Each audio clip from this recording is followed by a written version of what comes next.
lysende kold decemberaften på Marselisborg Havn. Men lyset og varmen og lykken findes, for her ligger Bådcafé i al sin glans og lyser smukt.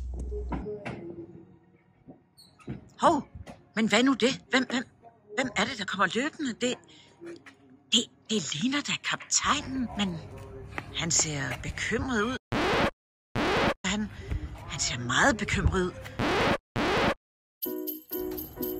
Hvorfor er kaptajnen mon så bekymret?